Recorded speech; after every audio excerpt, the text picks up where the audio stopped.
world titles in cross country. Paul, you came to Bydgoszcz a few weeks ago for a promotional event, and I think the local journalists remember your visit here. You're back here today with us. Can you explain to all of us here in the room how much you love cross country and what is the magic behind this discipline? Thank you very much. I want to say that personally, the last time that I was here, I want to say that it was a great opportunity for me to be back again, especially coming to cross country and maybe seeing how the preparation was going on here. And I want to tell maybe most especially the young athletes that the most important thing is that, as Mr. President said earlier, that some of us have been competing in cross country for many, many years. And we've been able to compete fully, either in the 10,000 in the track, now moving to the marathon. One is to start a winter preparation, and then definitely you are going to do very well in the other coming seasons.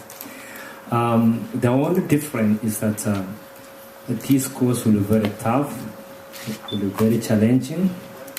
Unlike 3 years ago, there is a very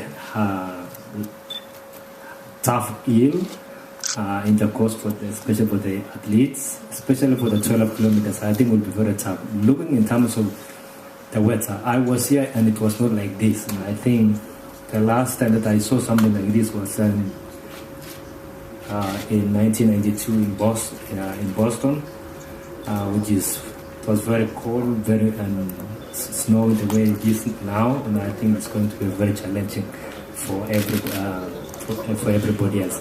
But again, I want to say that for the athletes, I know if they have been training very well, they should not fear anything at all. Thank you for these words of advice, Paul. Now, you certainly are the king of cross-country running, but you're also two-time silver medalist at the Olympic Games in what I'm sure everybody remembers as two of the outstanding final of 10,000 meters. You held the world marathon record. Now, if you had to rank between cross-country running, road running, and track, where would your preference go? Definitely, I would rewind and maybe jump into cross-country because cross-country is one of most challenging, because this is where you will always meet all the top athletes, either running from 1500 to the marathon. So they are all together.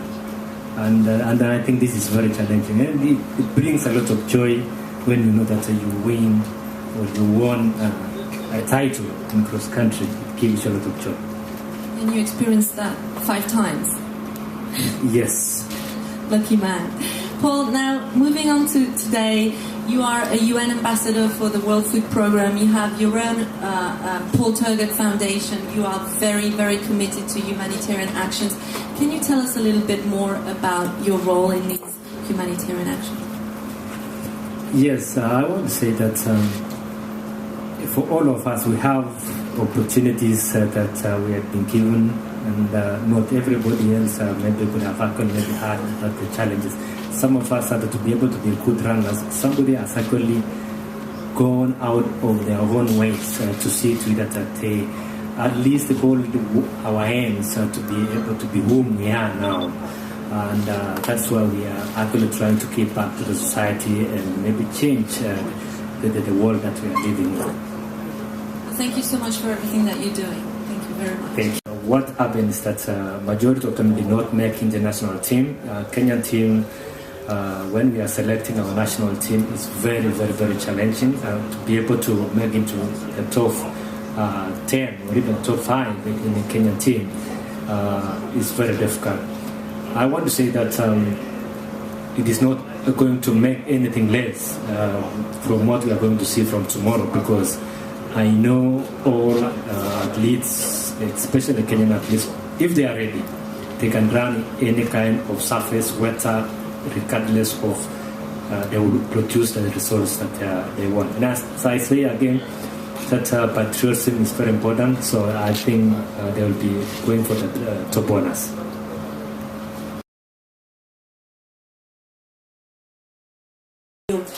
the move to lobby for cross-country championships to be included in the Olympics. For you, would you rather have the cross-country championships in the Olympics or have the cross-country championships annually? Thank you very much. I think what happened is that, as I said, that cross-country is one of the most challenging competitions that we have ever had in the calendar, like 10,000 or 5,000 and all that. I think it is also maybe because there are so many athletes who are not very good in cross-country, in 5 and 10, but they would like also to participate in the Olympics. And I think it is high time that all of us, if it is going to be possible, that we can be able to bring cross-country, because it is phenomenal. I mean, cross-country is a phenomenal event that we can't afford to miss in the world stage. Thank you.